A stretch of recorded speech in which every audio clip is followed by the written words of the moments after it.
video. I've bought more books than I thought I would this month. I still have a massive book pile to read, but if you follow me on social media, you know we went to London the past weekend. Not our trip with Darren for Valentine's weekend, but we went up again because our friends came over from Canada, and we went for a day with them in London, and then they actually stayed with us for a week. So me and Michelle went into Waterstones on Piccadilly, and I love that place and just got lost in there. And then we also went to a local Waterstones where I picked up a couple more books. So I'll start with the two that I picked up in Waterstones yesterday. The first one is one that I've been wanting to hopefully find. I read This Is Gonna Hurt by Adam Kay, and he is a now ex-doctor or junior doctor. I think he's just a doctor, or was a doctor, and this is along the same sort of process. This is The Language of Kindness, a nurse's story by Christy Watson. So it's from a nurse's point of view, and obviously talks about her experiences working, I assume, for the NHS. I believe she's British, but the guy in the Waterstones, he also really recommended it. So obviously I work in the NHS, and I have a day-to-day contact with different people, so it does interest me to read about other people's stories within hospitals and that setting, and apparently it is quite sort of heart-wrenching and moving, so we'll be interested to read that. Maybe it's my next book. The other one I got was The Secret Keeper by Kate Morton. I have two books of hers that you will see just at the bottom there. So I already have House at Riverton and The Forgotten Garden. I think these editions are super pretty, and these are the only ones I want to collect. And that is what it looks like. So I will give you a read of the blurb inside. So it says, 1961. On a sweltering summer's day while her family picnics by the stream on their Suffolk farm, 16-year-old Laurel hides out in her childhood treehouse, dreaming of the bright future she can't wait to seize. But before the idyllic afternoon is over, Laurel will have witnessed a shocking crime that changes everything. 2011. Now a much-loved actress, Laurel finds herself overwhelmed by the shades of past. Haunted by memories and the mystery of what she saw that day, she returns to her family home and begins to piece together a secret history. A tale of three strangers from vastly different worlds. Dorothy, Vivian and Jimmy, who are brought together by chance in wartime London, and whose lives become fiercely and fatefully intertwined. Shifting between the 1930s and the 1960s and the present, The Secret Keeper is a spellbinding story of mysteries and secrets, murder and enduring love. So that was quite interesting for me. I like how she does like 3 different time periods in her book, and yes, we'll be interested to see what that holds in store for us. So those were the two I got yesterday. Moving on to the ones that I got when we were in London. This one I am currently reading, and it is Questions I Am Asked About the Holocaust by Heidi Fried. She has written a book previously about her experience in Auschwitz, I believe. I've not actually read that, but I saw this book and thought it looked really interesting. I think the cover is super pretty.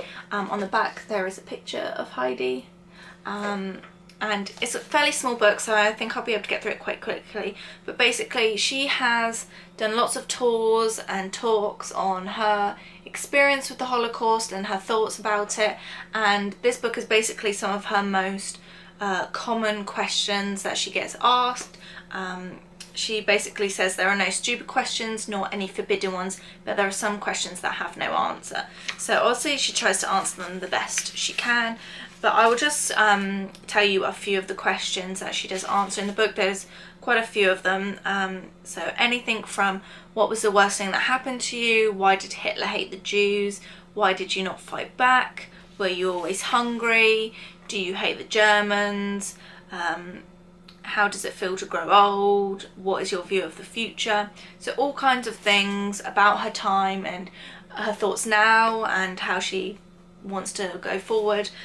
So an interesting book so far, and I think this is a nice little addition if you are into reading books about the Holocaust. It's not a massive book, but it gives you someone's perspective in a slightly different way. And after this I'll probably be quite interested to read her full book that she did. So yes, got that one. I then got 2 Murder, She Wrote books. If you saw my last London haul, I got 1 Murder, She Wrote book which I really enjoyed, so the little table was still out of them, so I was like, I'm gonna pick some more up. These are only £9.99, so I got 2. So I got Blood on the Vine, and if you didn't see that video, these are based off of the 1990s 2000s crime murder mystery series. It says Jessica Fletcher is visiting the Napa Valley wine country while doing research for her next book, and she invites her old friend Scotland Yard detective George Sutherland to join her at a cosy bed and breakfast. No sooner do they arrive than they find the valley abuzz over the murder of a waiter at the restaurant owned by infamous ex-Hollywood heavyweight Bill Laddington. Laddington's blatant womanizing and involvement in a bitter vineyard land dispute have already marked him as a dubious character and a possible suspect.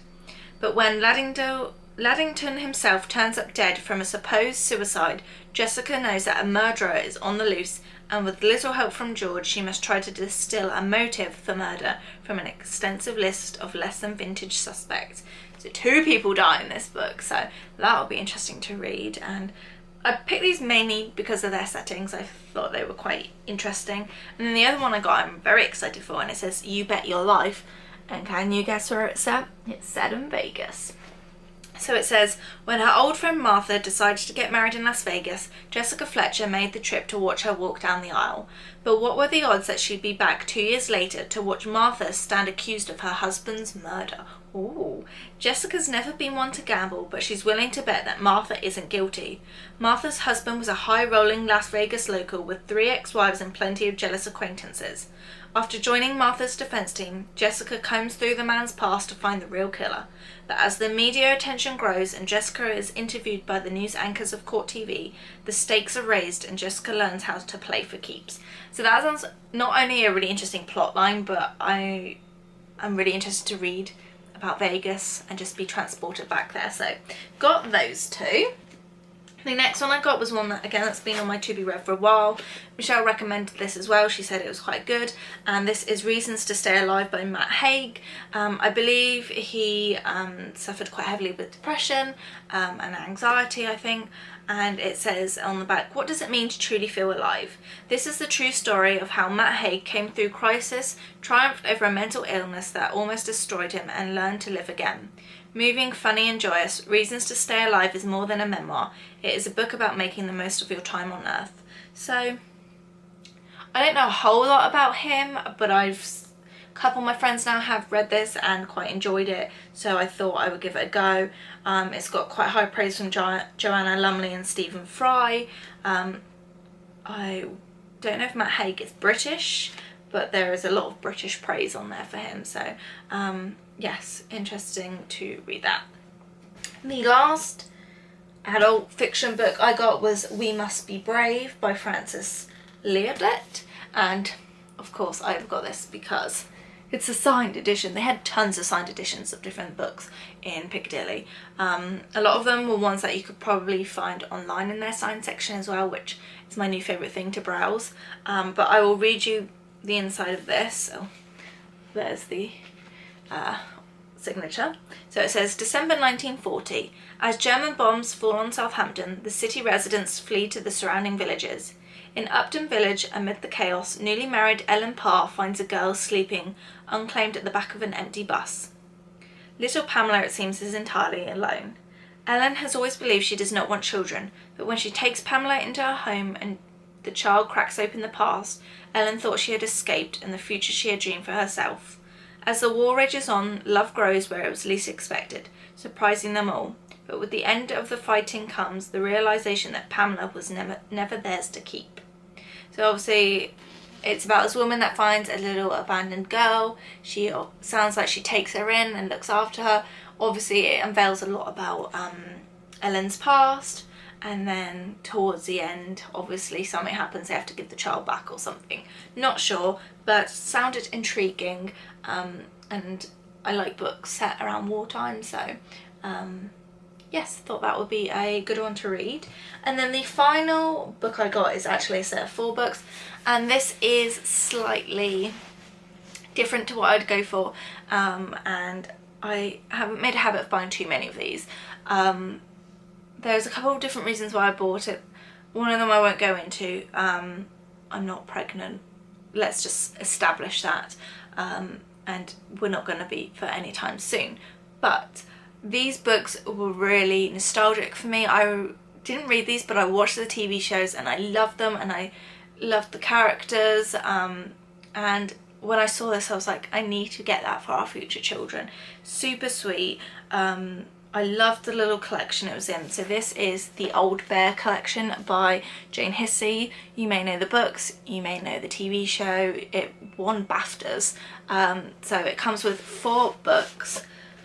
So it comes with Little Bear Lost, Jolly Tool, Little Bear's Trousers, and then Old Bear. So these are just so adorable, like just gorgeous little books that I want to save for our children. Lovely illustrations, and this is just an author that I really admire, and yes, I watched some of her episodes again the other night and it was like totally nostalgic. So I have a couple children's books that I've sort of kept to hand down to children one day, and yeah, there is another reason I bought this, but I don't want to say why at the moment. So those were all the books I got. I got 1, 2, 3, 4, 5, 6, 7, 8 books, including that children's one as a whole collection. So I've got a lot to read. I don't need any more books. We know that, but hopefully I'm going to be reading a lot more in the next couple of weeks. I've just finished Michelle Obama's book, which will be in my end of month wrap up. And that is quite a big book, so that's taking quite a bit of my time up, but hopefully I will start flying through some books, and I'm really enjoying reading quite investedly again. So yes, I hope you enjoyed this video. If you've read any of these books, let me know what you thought of them. If you've got any recommendations, or just tell me what you're reading, leave a comment down below. I'd love to like expand this little book community, and yeah, I'll see you in my next video. Bye guys.